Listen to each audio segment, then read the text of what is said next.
अस्सलाम वालेकुम, welcome back to our YouTube channel. आज का जो हमारा डिस्कशन का टॉपिक है वो है Jungian archetypes and I have given this title and made it in contrast with the concept of tabula rasa and we will discuss it एंड आपको कोई कन्फ्यूजन नहीं रहेगी। It will not be a difficult terminology for you. ये lecture लेने के बाद आपको एक पिक्चर नज़र आ रही होगी जो कि मैंने आपको फेमिनिन और जो दूसरी पिक्चर है वो फेमिलिन लिखा है एंड आपको look at the picture and where a male member is standing there you are seeing rocks and mountains behind him and he has this cold aura and he is looking like a male or the male archetype as per the Jungian's terminology. हम mails के साथ क्या associate करते हैं? जब हम पैदा होते हैं हमें कोई सिखाता नहीं है कि मेल इज़ लाइक दैट या फीमेल इज़ लाइक दैट, लेकिन युंग इसको कलेक्टिव अनकॉन्शियस का नाम देता है कि हमने ऑलरेडी प्री डिटर्मिनेड चीज़ें रखी होती हैं कि जो है वो ऑलरेडी होती हैं सोसाइटी के अंदर, जो अनकॉन्शियस के अंदर होती हैं and then you are in the society और आपके दिमाग के अंदर होता है कि दिस इज़ फेट। बहुत सारे हमारे डिसीजंस ऐसे होते हैं जिनको हम फेट समझते हैं लेकिन वो एक्चुअली कलेक्टिव अनकॉन्शियस की वजह से होती है। जिस वक्त हमारी कलेक्टिव अनकॉन्शियस हमें समझ आ जाए और वो कॉन्शियस बन जाए तो अकॉर्डिंग टू युंग हम अपनी लाइफ के अंदर चेंजेस लेके आ सकते हैं। For example we have already predetermined some archetypes that king should be like that, hero should be like that, heroine should be like that, a female should be like that. आपके जहन में फॉरन images आती when you talk about a hero, what comes in your mind? Hero is someone who has some heroic acts. उसका पूरा का पूरा जो ऑरा होगा वो एक हीरोइज्म को डिफाइन कर रहा होगा जो already you have in your subconscious that this is the hero. Imagine करें that a hero is doing something that a villain does. अब ये हीरो और विलन का एक आर्केटाइप है according to Jung. Similarly we know हम क्या करते हैं whenever a girl child is born, what do we do? We get pink items for her. We what are why is this? There are a great difference between the toys we buy for girls and the toys that we buy for um, male child. क्या होता है, हम लोग dolls house किसके लिए होते हैं? Girls के लिए। एंड देन जो guns and things like that और जो रोबोटिक्स और कार्स इस तरह के टॉयज जो होते हैं वो हम बॉयज़ के लिए होते हैं। हमारे मोस्टली यूजुअली सुपरमैन स्पाइडरमैन वाला बैग जो है वो mostly you are going to buy for the boys. अगर आप ये कहें कि मैम नहीं ऐसा तो होता है कि हम लोग तो कभी कभी गर्ल को भी देते हैं, दैट्स जस्ट अ माइनॉरिटी। और वैसे भी अगर आप किसी टॉय शॉप में जाएँ तो गर्ल्स और बॉयज़ के सेक्शंस जो हैं वो अलग होते हैं और उसमें जो है वो आप देखते हैं कि ये आर्किटाइप्स वाकई होती हैं, ठीक है। और आर्किटाइप्स जो है वो पॉजिटिव या नेगेटिव वाली बात नहीं है इसके अंदर। दीज आर सम थिंग्स जो प्री डिटर्मिन्ड चीज़ें हो गई हुई हैं एक तरह से, दैट कहीं पे लिखा नहीं हुआ, किसी रूल बुक में नहीं है that these roles are associated with this category, but वो है। इसी को आर्किटाइप्स का नाम देता है युंग, ठीक है। वो कहते हैं कि इन आर्किटाइप्स को पहचानना बहुत बहुत ज़रूरी है if you want to understand yourself. अब देखिए यही पिक्चर अगर मैं उलट कर देती और जहाँ पे the queen is standing in the rocks you know and you no उसके हाथ में एक तलवार है और वो ये औरत, वो आपको अजीब लगता। आई नो आप कहेंगे मैम ऐसे होते तो हैं, लेकिन वो आपको अजीब लगता because your mind already knows that this should be the image of queen and this should be the image of a king. तो ये जो किंग और क्वीन का भी है ये भी एक आर्केटाइप है।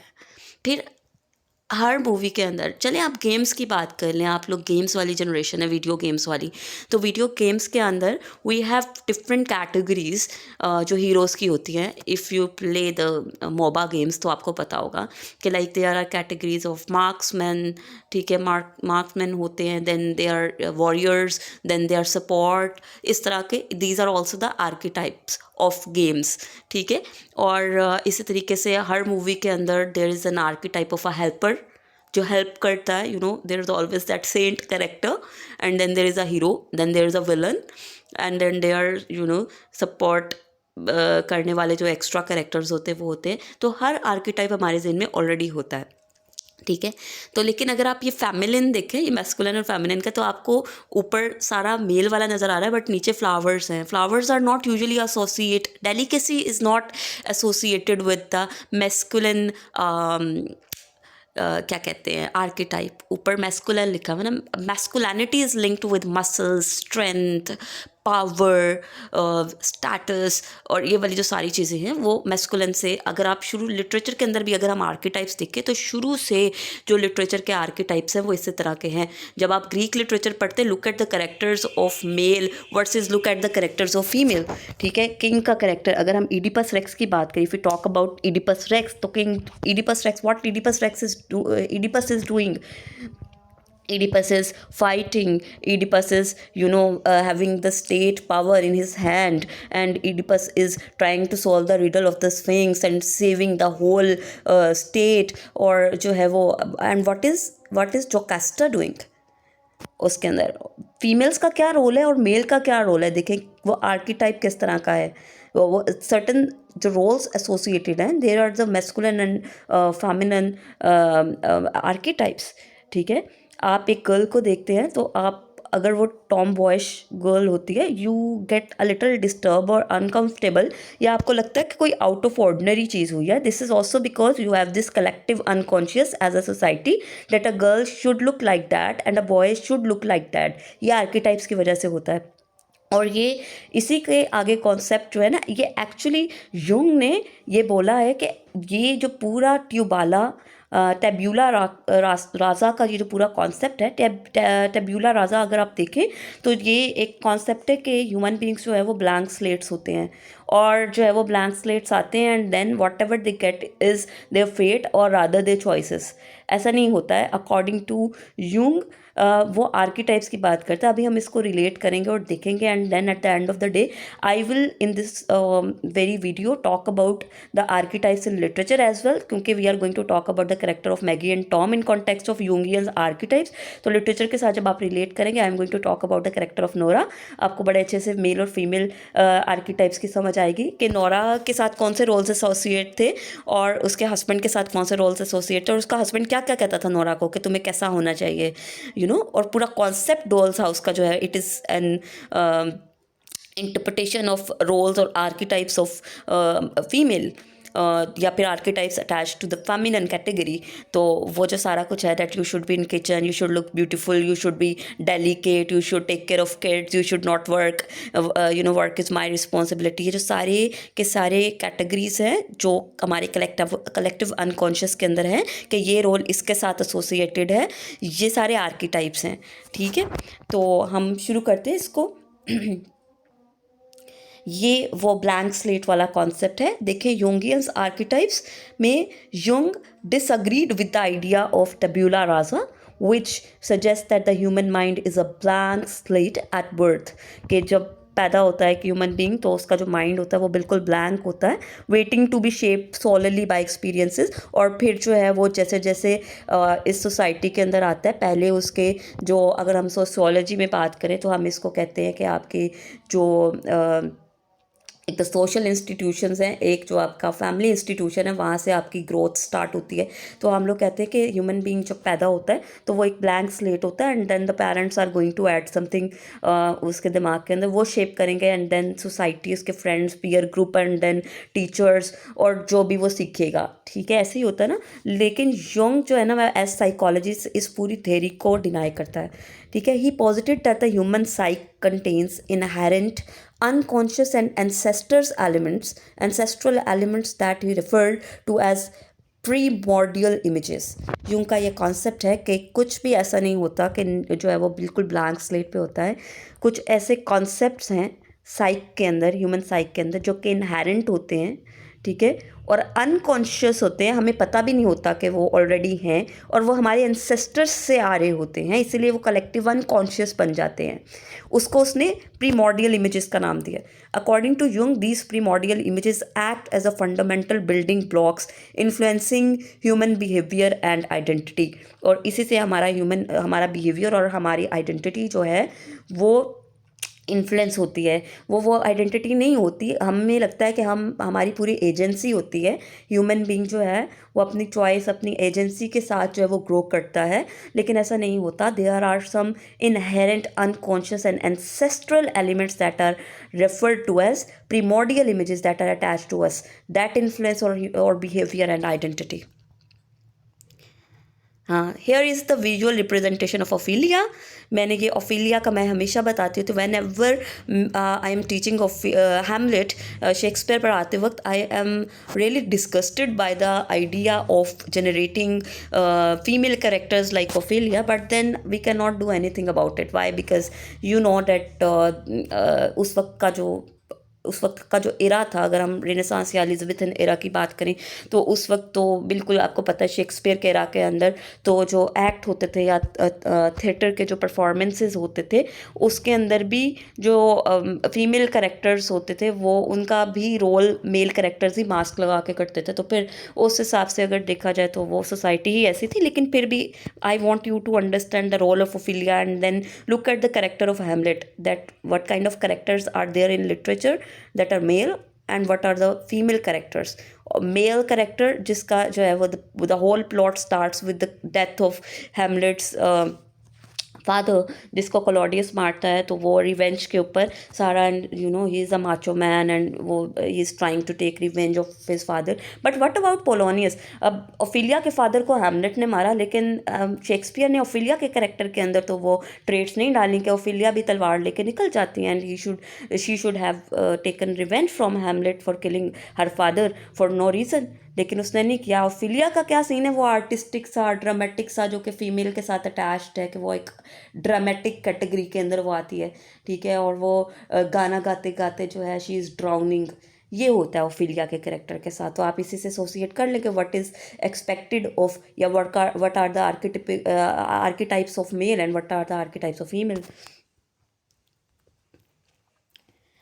फिर नोरा की बात करते हैं। नोरा जो है हमारी डॉल्स हाउस में, आपने पढ़ा होगा इसका प्ले। अब मैं मूव ऑन कर रही हूँ आगे भी जाके, जब आप देखें कि ये मॉडर्न एरा में, मॉडर्न ड्रामा के अंदर हम डॉल्स हाउस हमें इब्सन का मिलता है, उसके अंदर नोरा का क्या पूरा करेक्टर है। ये जो मैंने इमेज डाली, ये तब की इमेज है when she is you know, उसने पहचान लिया अपने शेडोज़ और एनिमा को, अपने आर्कीटाइप्स को, कि ये मेरे साथ एसोसिएट किए हुए हैं। उसने अपनी कलेक्टिव अनकॉन्शियस को कॉन्शियस में ले आई है कि ये मेरी एजेंसी नहीं है कि I am at the home and taking care of the kids and you know being under the influence of my husband and not being able to do anything on my own and being called sparrow and things like that, being objectified.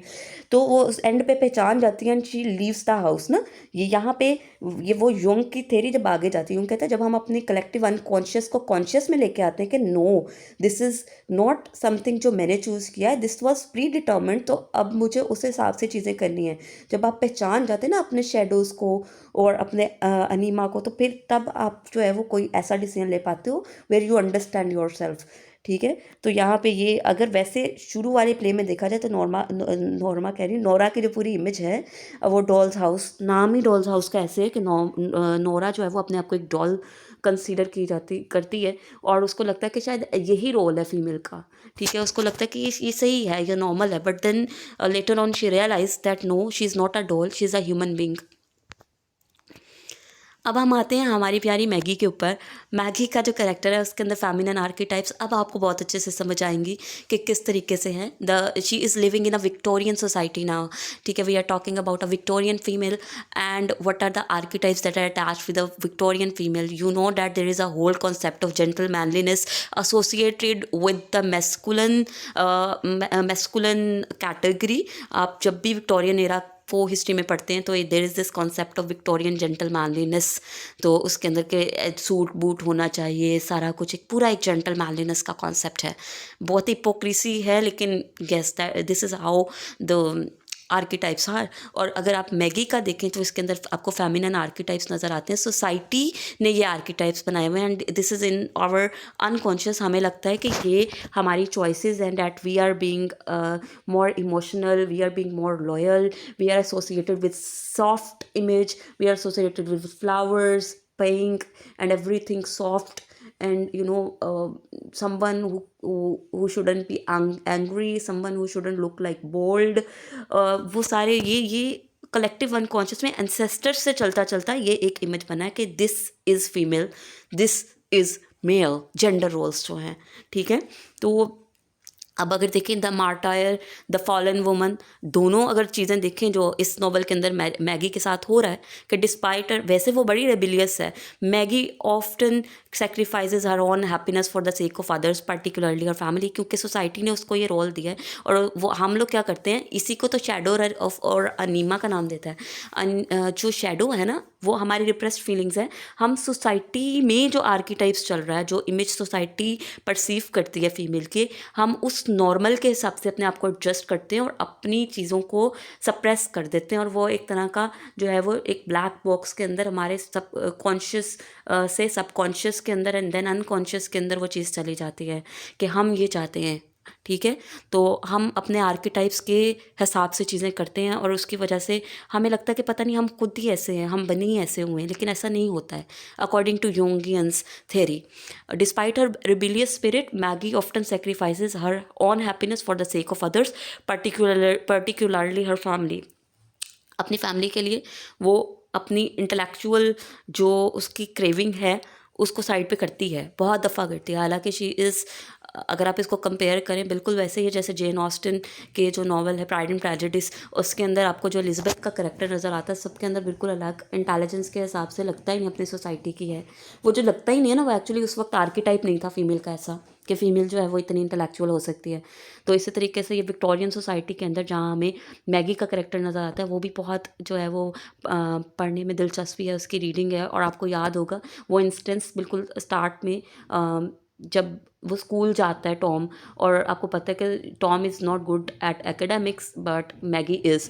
तो वो जब उसको वो logics और maths की समझ नहीं आ रही होती, तो वो आके वो कुछ लैंग्वेजेस भी होती हैं जिसकी उसको समझ नहीं आ रही होती, जब वो मैगी के साथ शेयर करता है तो मैगी उसको जो है वो कहती है कि मैं करवा सकती हूँ। तो वो इसको यकीन नहीं आता, कहता है कि तुम तो एक लड़की हो, तुम कैसे करवा सकते हो ना, मुझे नहीं आता तो तुम्हें कैसे आएगा। ये भी एक आर्केटाइप अभी भी है ये कि females can not surpass male in intelligence. वो क्योंकि उसको इमोशनल उसके साथ और होम और किचन के साथ एसोसिएट किया गया है। तो वो जब भी कोई प्रैक्टिकली कुछ अच्छा या कुछ बेहतरीन करती है या बेहतर करती है, तो वो लगता ही नहीं है कि ये कहते कि no no woman can not do that.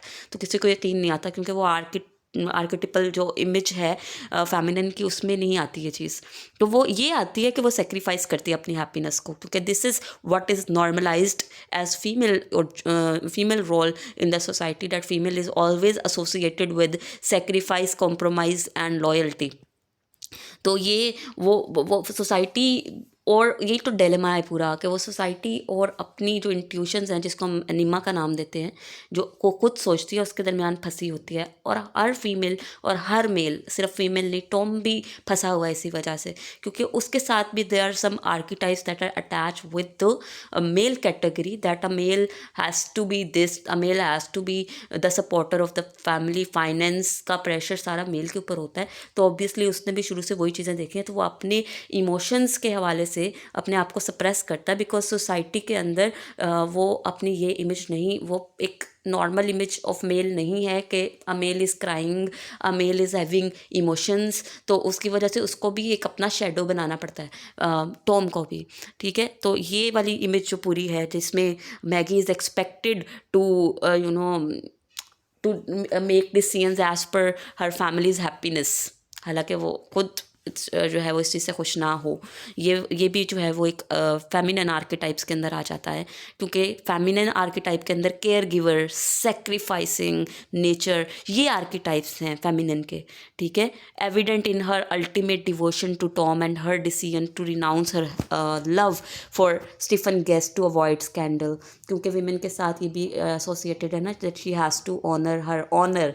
तो उसमें जो है वो अपने कुछ लेजिट डिसीजंस जो वो ले सकती है एज अ ह्यूमन बींग, वो भी नहीं लेती है, क्योंकि उसके साथ अटैच्ड है that you have to take care of the society and the family image. तो ये वाला भी वो इसलिए भी स्टीफन के साथ नहीं जाती, स्टीफन गेस्ट के साथ, ताकि स्कैंडल ना हो, लेकिन वो फिर भी हो जाता है। ये भी फीमेल के साथ अटैच्ड है, द ऑनर थिंग।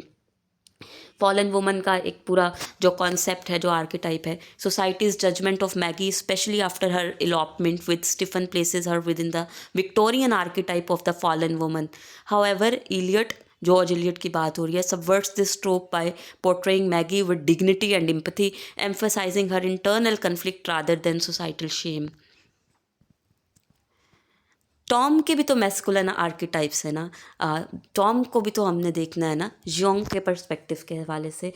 टॉम की जो पर्सनालिटी है, या जो हमारे मेल फिगर्स होते हैं हमारी सोसाइटी के अंदर, ये एक विक्टोरियन मेल फिगर है, वो ऐसा है तो ऐसा क्यों है? Why he is not in love with Maggie as much as Maggie is in love with Tom, because Tom, as per society's archetype of male, especially Victorian male, Tom is not expected to be someone who is loving, who is emotional, who is, like that, loving his sister.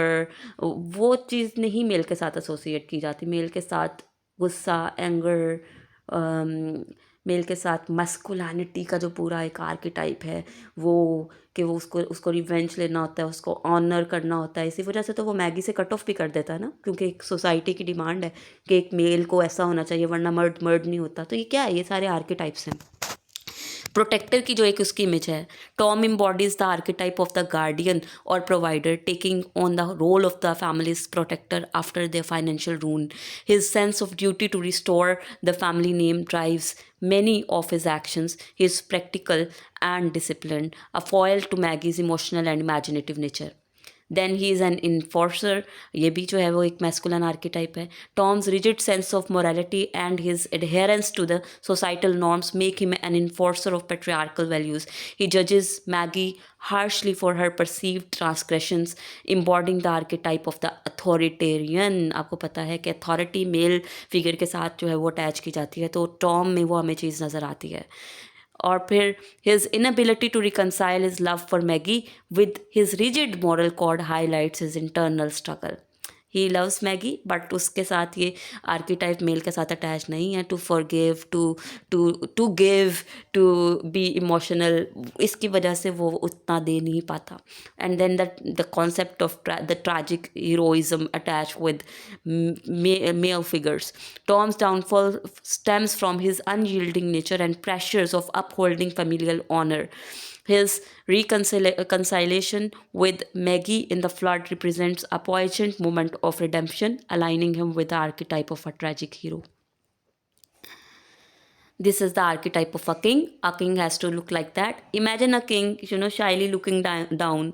बड़ा शर्मिला सा king, नीचे मुंह किया हुआ है. आप कहेंगे कि किंग नहीं है, क्योंकि किंग का एक पूरा आर्किटाइप, एक इमेज है किंग की, कि king has to look like that, rigid, firm, और वो जो पावर वाली जो एक इमेज है. तो this is the image of a king. These are some game archetypes. एक हीरो है, ठीक है, ninja, old man, small frame. हमें ये सब जो है वो आर्किटाइप हमारे जहन में है, हमारे कलेक्टिव अनकॉन्शियस के अंदर है. ऑरिजिन कहाँ से हुआ यूंगियन आर्किटाइप्स का? Jung believe that archetypes come from collective unconscious. Archetypes आते कहाँ से? कलेक्टिव अनकॉन्शियस है. He suggested that these models are innate होता है, जो लर्न नहीं होते, जो ऑलरेडी आपके अंदर होते हैं, ठीक है. हेरिडिटरी, पीछे एंसेस्टर्स से चले आ रही हैं चीज़ें, एंड यूनिवर्सल हैं, हर एज के अंदर होते हैं. Archetypes organise how we experience certain things throughout life. Archetypes की बिना पे ही हमारे एक्सपीरियंसेस होते हैं. We need to understand this. Carl Jung, a Swiss psychiatrist, described archetypes as universal, inherited patterns that influence human identity and behavior. He believed these archetypes were ancient form of knowledge passed down through generations. In Jungian psychology, the archetypes are part of collective unconscious. They consist of universal symbols and images that guide our instincts and behavior in ways similar to inherited traits. There are 4 primary archetypes according to Carl Jung, and what are these? First is the self. Purpose represents the unified whole of an individual, integrating conscious and unconscious aspects of the psyche. Goal is achieving self-actualization and balance through individuation. Symbolism often depicted as mandalas, circles, or other balanced and complete forms. The second is the shadow, represents the darker, repressed, or hidden aspects of the self. Traits include desires, instincts, and behaviors considered unacceptable personal or societal standards. Role is integration of the shadow is crucial for personal growth and self-awareness. And then there is anima or animus. Purpose is to represent the feminine anima aspects in men and the masculine aspects in women. जैसे Tom के character के अंदर हमें feminine नज़र आता है जब मतलब ही लव्स मैगी, लेकिन उसको वो उसका अनिमा है, लाइक उसके अंदर वो लव है, बट सोसाइटी के मेल जो रोल्स हैं उस हिसाब से वो कर नहीं पाता, इसलिए एनिमा को पहचानना बहुत ज़रूरी है।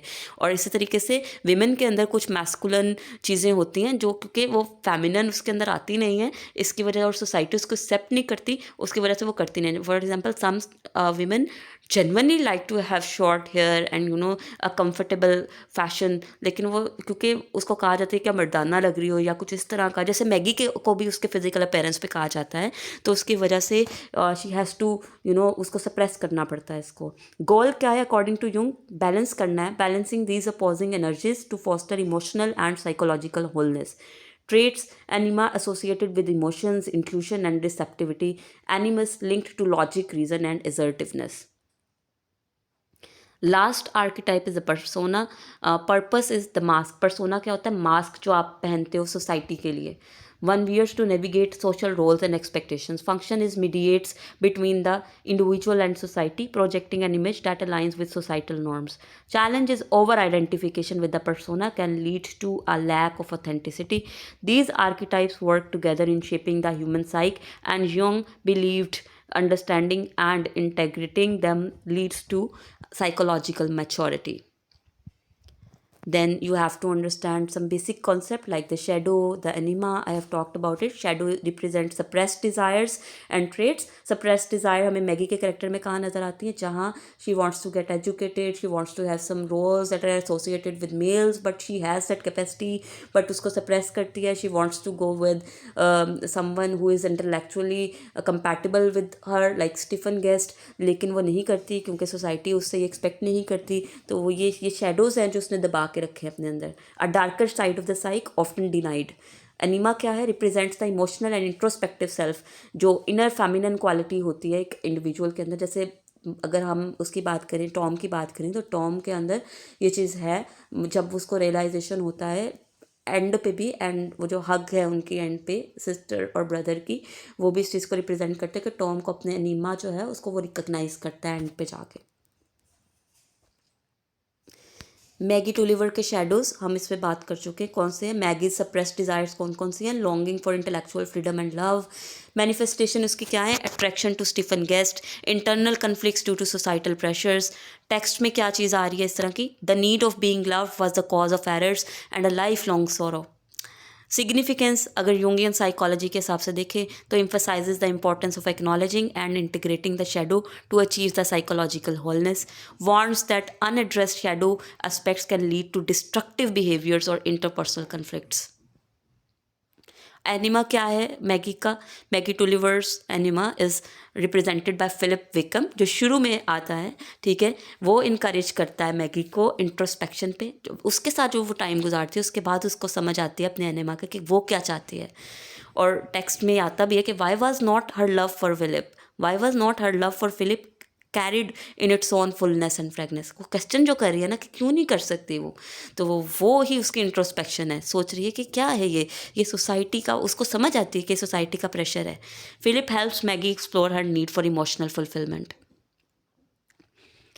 फ्लड जो लास्ट में आता है वो बिल्कुल एक जो है एक तरह का पहचान, identification of the shadow and anima है मैगी और टॉम के दोनों के कैरेक्टर के अंदर, जहाँ पे हमें वो रिप्रेस्ड फीलिंग्स और जो वो चाहते हैं उनकी इंट्यूशन और वो जो उनके आर्कीटाइप्स हैं वो उनको पहचानते हैं एंड वो उसको आइडेंटिफाई करते हैं. तो लास्ट वाला जो मोमेंट है where they hug each other और वो सोसाइटी के आर्कीटाइप से निकल के अपनी इंट्यूशन के हिसाब से जो है वो जब करते हैं तो फिर दे फील रिलीफ. तो वो उनका एक तरह से it reflects catharsis and resolution of the internal conflicts. तो कंक्लूजन क्या हुआ कि Maggi टोलिवर embodies the struggles of reconciling societal expectations with personal desires. Jung's concept of shadow and anima offer a deeper understanding of her psyche. The flood serves as a symbolic resolution of her internal conflicts.